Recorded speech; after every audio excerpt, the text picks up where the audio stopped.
Chapter 63 के साथ मैं हाजिर हूँ। और ये फ्री इंग्लिश लैंग्वेज का चैप्टर 63 है। इसमें प्रेजेंट कॉन्टिन्यूअस के इंटेरोगेटिव के लिए is comma are comma am plus subject plus first form of verb plus ING plus object. एक और आसान तरीका यह है कि जो इसका अफर्मेटिव फार्मूला है, अफर्मेटिव के फार्मूले में से सिर्फ इज आर एम अगर आप शुरू में ले आएंगे तो ये इंटेरोगेटिव बन जाएगा।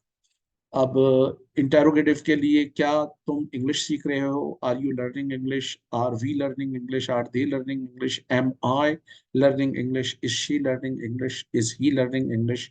Is Aslam learning English? Are Aslam and Nadeem learning English? ठीक है। तो आप किसी इंटरव्यू में अगर हैं तो इंटरव्यूअर आपसे बहुत सारे सवाल कर सकता है। Are you currently working anywhere? क्या अभी आप कहीं काम कर रहे हैं? Are you undertaking any course? क्या आप कोई कोर्स कर रहे हैं? ठीक है।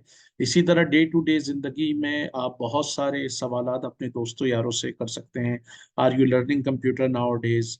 Are you looking after your brothers nowadays? Are you running any business nowadays? तो आप इंटेरोगेटिव में डे टू डे कन्वर्सेशन में बहुत सारे सवालात कर सकते हैं। अगर आपको यस बोलना है, yes I am learning English, no I am not learning English, right?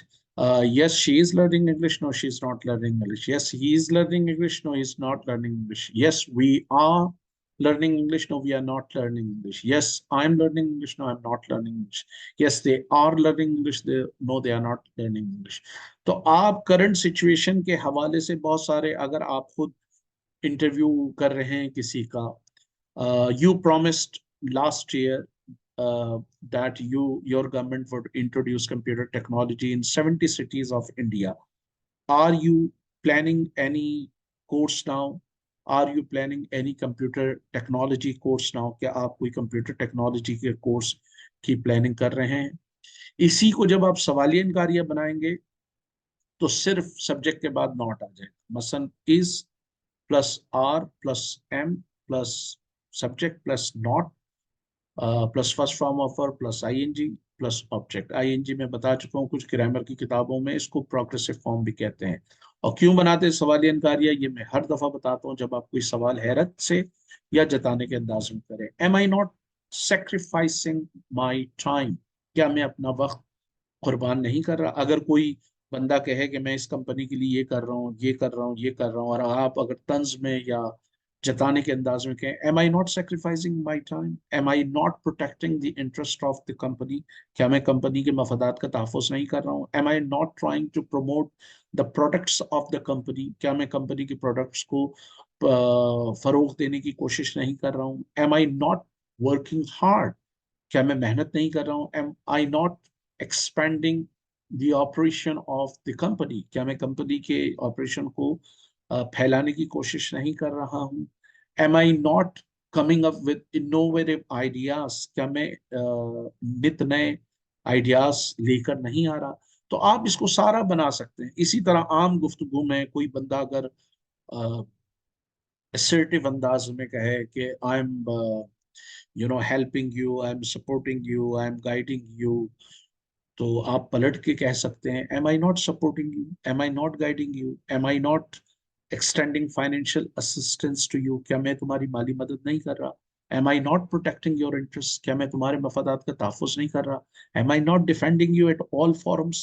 क्या मैं सारे फॉरम्स पे तुम्हारा दिफा नहीं कर रहा? तो असल में प्रॉब्लम यह है कि जो भी आपने स्ट्रक्चर सीखा है उस स्ट्रक्चर को सीखने के बाद आप बार बार उसकी प्रैक्टिस करें। और जो भी नया जुमला सीखे उस नए जुमले को जितने हमने 61 62 चैप्टर में जितनी चीजें पढ़ी हैं सबसे कनेक्ट करें। Right? You didn't go there yesterday, कल आप वहां नहीं गए थे। Are you not going there today? क्या आज आप वहां नहीं जा रहे? राइट?